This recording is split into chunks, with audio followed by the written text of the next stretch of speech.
students, in today's video we are going to read about the importance of balance of payment and the causes of disequilibrium of balance of payment and their measures. So first of all we will read the importance of balance of payment. First one is indicator of global economic condition. So balance of payment provides a correct estimation of global economic condition of a country. तो हमने पहले ही पढ़ा था कि balance of payment क्या है. ये हमें शो क्या करता है कि हमारे जो भी इंटरनेशनल ट्रांजैक्शंस हुए हैं उसके बारे में हमें बताता है. तो इस तरीके से बैलेंस ऑफ पेमेंट देखकर हमारी economic condition, global economic condition कैसी है वो हमें पता चल जाता है. Next is indicator of trends of foreign trade. तो बैलेंस ऑफ पेमेंट से दूसरी चीज क्या पता चल जाती है कि हमारे इंपोर्ट और एक्सपोर्ट की कंडीशन क्या है, उसके ट्रेंड्स किस तरफ जा रहे हैं. Next one is knowledge about the status of payment of foreign loans. तो बैलेंस ऑफ लोन के थ्रू हमें पता चल जाता है कि हमने किस कंट्री से कितना लोन दिया है या किससे हमें लोन वापस लेना है, हमारी कंडीशन क्या है, लोन हमारे लिए बढ़ रहे हैं या कम हो रहे हैं.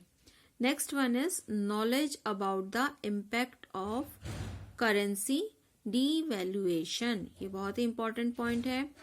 Devaluation refers to the condition when a country reduces the external value of its currency in comparison to the currency of another country. तो जब एक देश अपने देश के करेंसी की वैल्यू अदर कंट्री के करेंसी वैल्यू के कंपैरिजन में कम करती है उसको करेंसी डिवैल्यूएशन कहते हैं. इसका रिजल्ट क्या होता है? This results into reduction in the purchasing power of the currency of the country.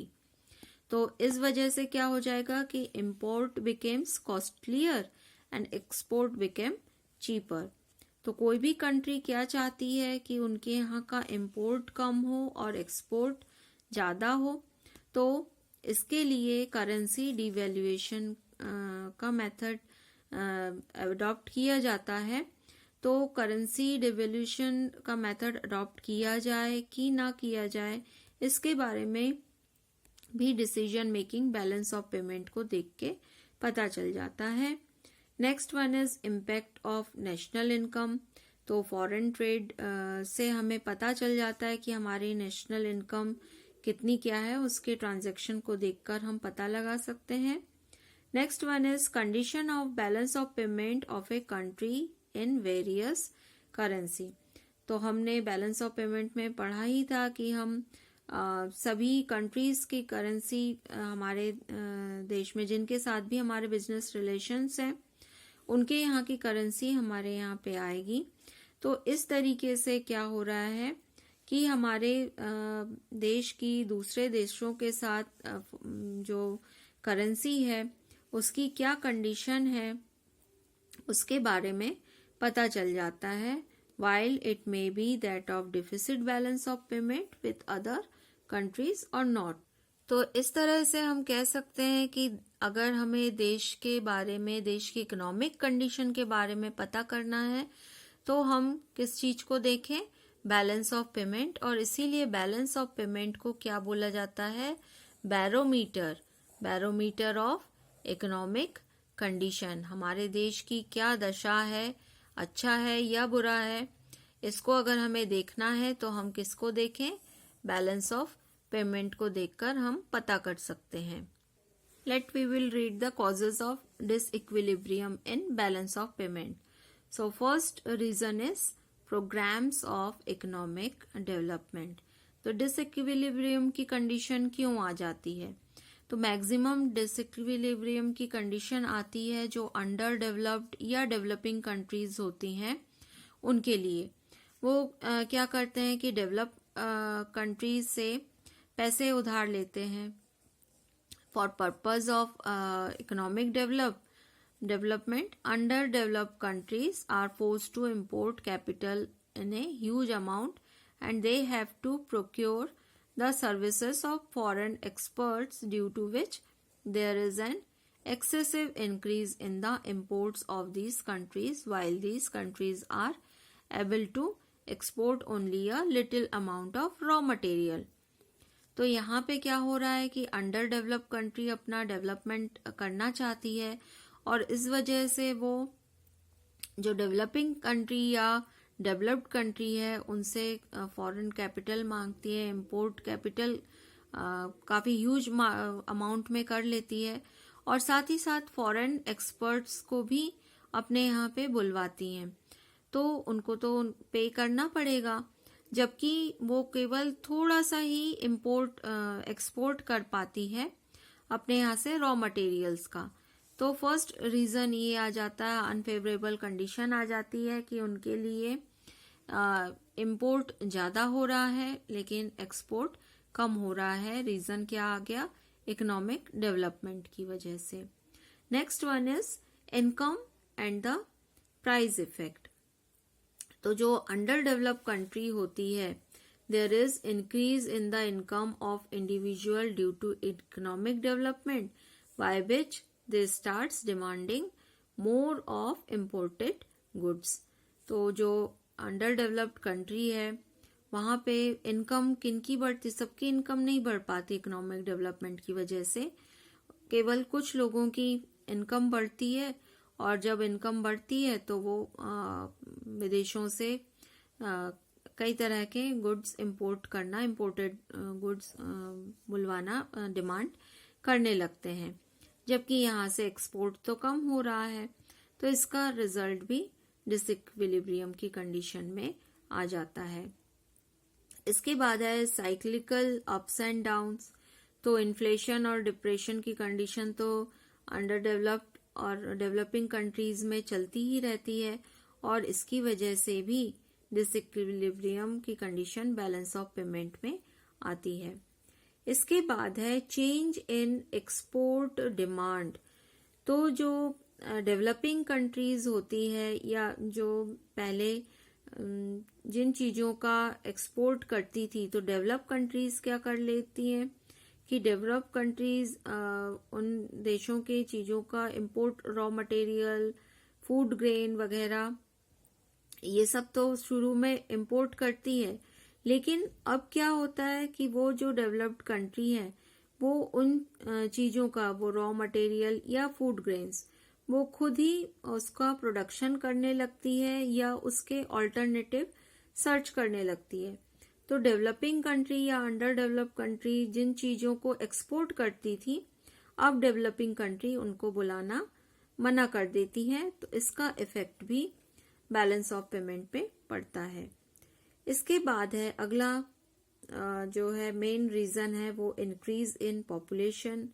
तो पॉपुलेशन इंक्रीज होने पे क्या हो रहा है कि जो उसकी बेसिक नीड्स है वो फुलफिल करने की ज़रूरत पड़ रही है और साथ ही साथ जो नीड्स फुलफिल करने के कारण से वो एक्सपोर्ट ज़्यादा नहीं कर पाती है और साथ ही साथ उन्हें नेसेसरी गुड्स को इंपोर्ट भी करना पड़ता है।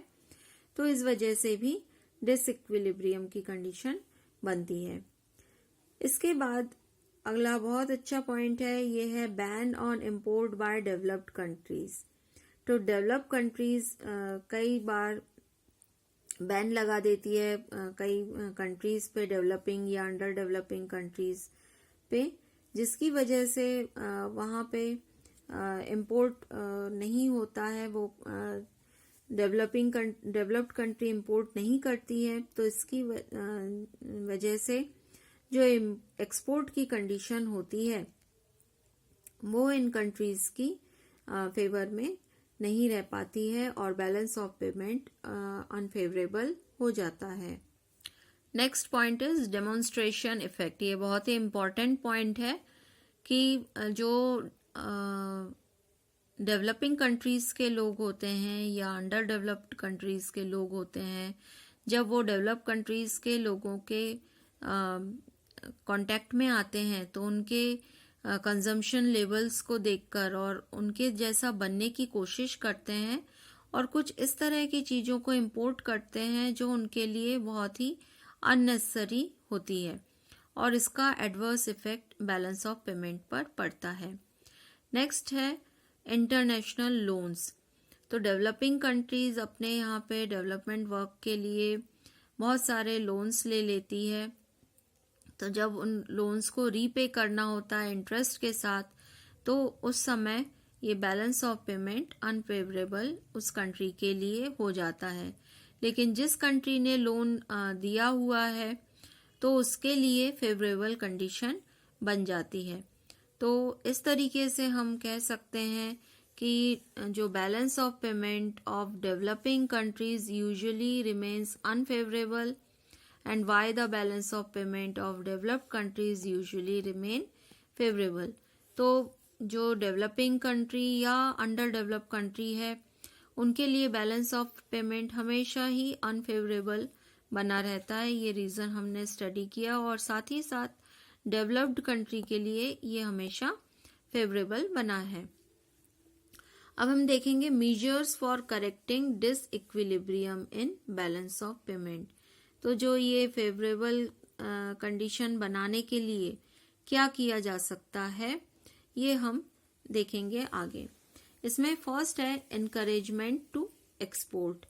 तो सबसे पहले हमें, अगर हम डिसइक्विलिब्रियम को दूर करना चाहते हैं तो उसके लिए हमें सबसे पहले क्या करना पड़ेगा कि हमारे एक्सपोर्ट को बढ़ाना पड़ेगा और उसके लिए टैक्स सब्सिडी वगैरह देनी पड़ेगी। मतलब उनको सब्सिडीज प्रोवाइड किया जाए जो एक्सपोर्ट क्वालिटी के गुड्स प्रोडक्शन कर रहे हैं। साथ ही साथ उन पे जो ड्यूटीज और टैक्स वगैरह लगाए जाते हैं उनको कम किया जाए या दूर किया जाए। तो जब हमें क्या करना है, पहला काम इनकरेज करना है एक्सपोर्ट को, वहीं दूसरा काम क्या करना है कि हमारे इंपोर्ट को डिक्लाइन करना है। इस तरह के गुड्स हमें यूज करने हैं या मेजर्स करने हैं कि higher rates of duty should be imposed on imported goods और साथ ही साथ इसको कम करने के लिए, इंपोर्ट को कम करने के लिए लाइसेंस या कोटा सिस्टम भी अडॉप्ट किया जा सकता है। थर्ड है इंपोर्ट सब्स्टिट्यूशन। तो इंपोर्ट सब्स्टिट्यूशन क्या होगा कि जिन चीजों को हम इंपोर्ट करते हैं उसके बदले में अपने ही देश में किस तरह की चीजें बनाई जा सके जो उन इंपोर्टेड गुड्स का सब्स्टिट्यूट हो, उसकी कोशिश करनी चाहिए। अगला बहुत ही इम्पोर्टेंट पॉइंट है वो है devaluation of currency. So sometime the policy of currency devaluation is also adopted to remove the disequilibrium in balance of payment, and under this the value of currency of the country is reduced in comparison to the currency of another country, by which the purchasing power of the currency declines, and as a result of this imports became costlier for the country and are discouraged, while export of the country become cheaper and thus are encouraged. Next point is control on exchange. So under this system, import and export of goods is not possible without government's approval. Therefore, such measure of control on exchange should be initiated which are in the country's interest and which increase its export. इसके बाद अगले जो measures हैं वो हैं loans from abroad. तो government जो है कुछ लोन्स ले लेती है फॉरेन गवर्नमेंट या इंस्टीट्यूशन से, जिससे कि जो प्रेजेंट कंडीशन है उनके डिसइक्विलिब्रियम की कंडीशन उसको रिमूव किया जा सकता है। साथ ही साथ नेक्स्ट है एनकरेजमेंट टू फॉरेन कैपिटल। तो measures of providing encouragement to foreign capital are also taken in order to correct the disequilibrium in the balance of payment. तो इससे क्या हो रहा है, various which they are encouraged in to invest capital, and as a result of this additional foreign currency becomes available in the country.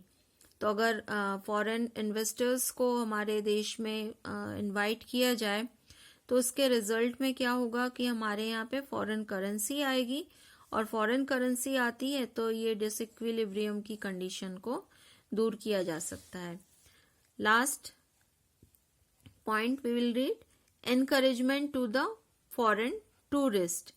तो government इस तरह के प्रोग्राम्स बनाती है कि टूरिस्ट, जो फॉरेन टूरिस्ट और ट्रैवलर्स हैं, वो हमारे यहाँ पे आए, हमारे देश में विजिट करें, और विजिट करने से क्या हो रहा है कि हमारे देश में फॉरेन एक्सचेंज आता है, हमारी इनकम बढ़ती है, और अगर हमारी इनकम बढ़ेगी उस कंडीशन में डिसइक्विलिब्रियम की कंडीशन रिमूव हो सकती है, और साथ ही साथ बैलेंस ऑफ पेमेंट बैलेंस्ड हो जाता है।